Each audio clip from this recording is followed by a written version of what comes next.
Hell is a furnace of unquenchable fire, a place of everlasting punishment where its victims are tormented in both their bodies and minds in accordance with their sinful natures, the actual sins committed, and the amount of light that they reject.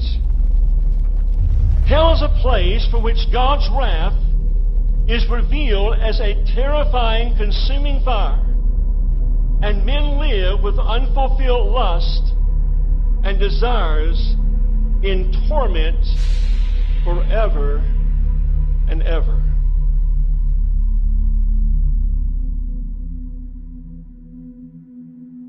Perhaps you're sitting there under the gracious influence of God. God is putting conviction in your heart.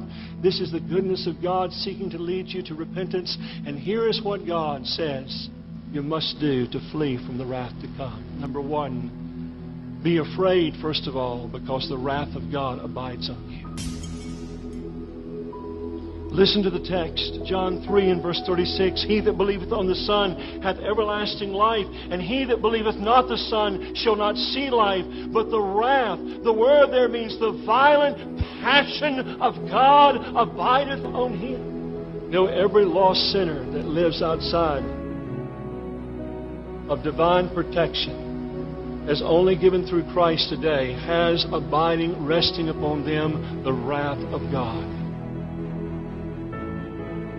But it's only a small part, a small measure, compared to what it's going to culminate in when they stand before God and they are cast into everlasting fire. At this very moment, in this very place, some are on the threshold of eternity. How do you know that, Brother Curran? Because you're looking at what formerly was a Baptist preacher that had no reality in my life. And God had mercy on me to save me. I preached the Bible. I was lost. There was no reality. You try to make things work. You try to have devotions. You try to encounter the presence of the living God. You try to have a sense of God in secret prayer. You just go through those disciplines, and yet there's no reality.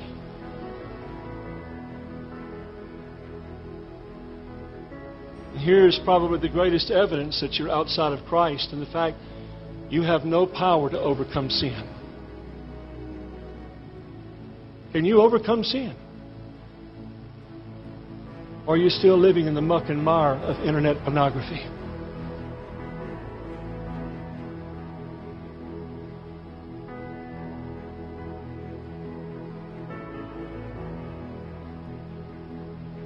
Secondly, I would encourage you to seek the Lord while He may be found and call upon Him while He is near.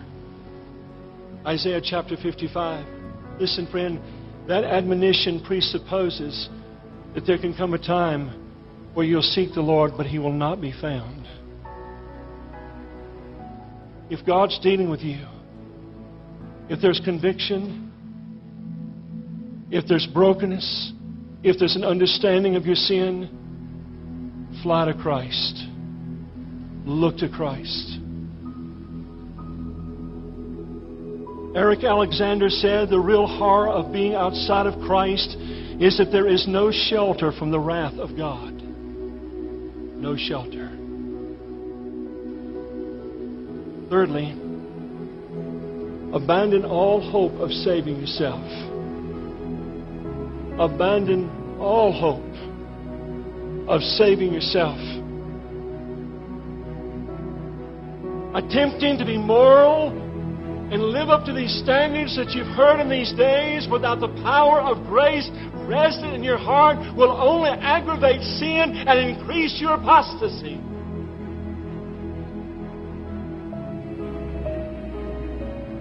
The animal rights people were real concerned when so many of our national birds were washing up on the shore of our great lakes in our country.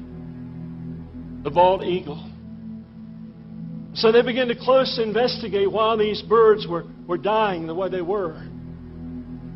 See, because of so much environmental pollution, the birds were not able to find sufficient game and sustenance to sustain themselves. And so these birds would fly across these lakes.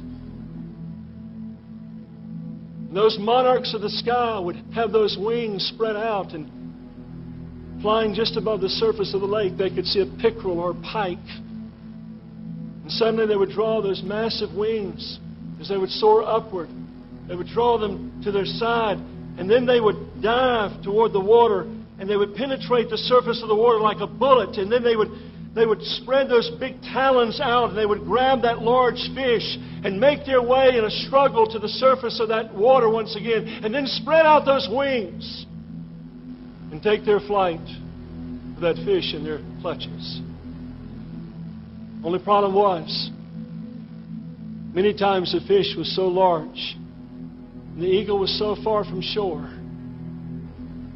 that it would not turn loose the fish before the fish drugged that eagle to its death by drowning it. It did not have enough strength to get back to the shore. Friend, that is a picture today of so many people in our churches. They're embracing their own works. Those are idols. And before they'll turn loose those things and abandon all hope of saving themselves, that very idol will drag them to their eternal damnation.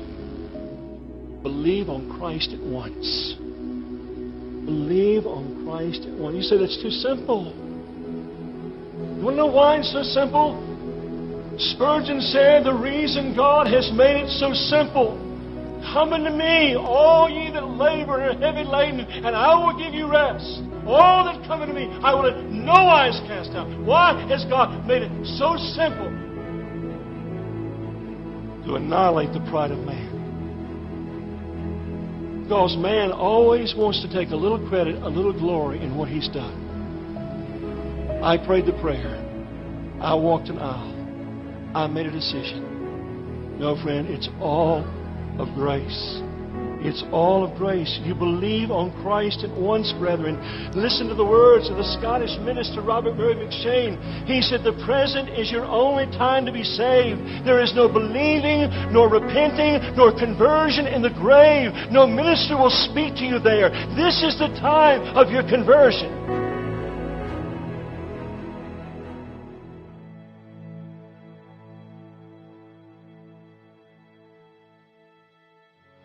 So once again, perhaps the words of Leonard Ravenhill are fitting.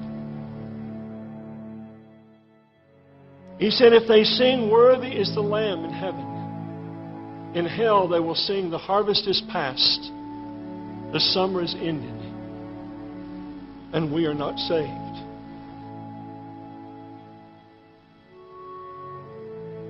Isn't it a good thing that God remembers mercy and wrath? Isn't it good news that in spite of all this exposition on wrath and judgment, God remembers mercy?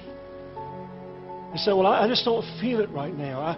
I don't feel very contrite and remorseful over my sin.